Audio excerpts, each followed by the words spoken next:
Saka basi randidarika pagain apo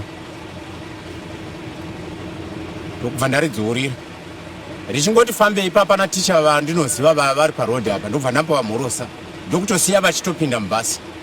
That's when I get advantage yoku overtake a bus.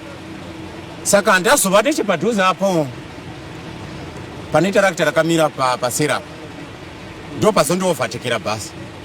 So pandanda kuda kupinda pakross I stopped ndichitira kuti basi riwane mukana wokudarika. Then I heard the bell re train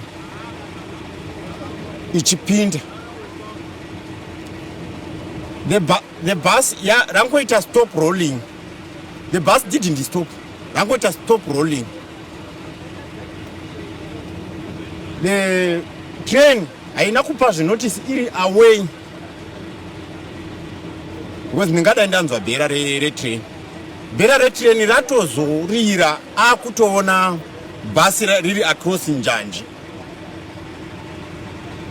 Zvokuti huta yake yanoperera pa impact. Saka paita impact ini ndastopa bicycle. Ndipo pandaona basi richirohwa vana vachibuda vandanotisa one ndi wandanyatsonotisa mfana watanga kubuda but ana chambona anambokuvara woyo two vaenda kumberi and the other one ndo vanowira mberi kwechitima paita impact. Then varolewa vari pasi pamavhiri echitima. Saka chitima chazonomira zvacho but inini ndazobvawo ipapo ndatomboskirimawo ndiri papo loudly kuti naye vakomana vanhu vofawo ndakatarisa here but ndandisinawo ndandinayo ndandichiudza ndandichingotaura ndiri ndega. Saka ndichizobva ipapo ndo pandazomhanya kunotarisa kudai ndaona kuti vanhu vatofa.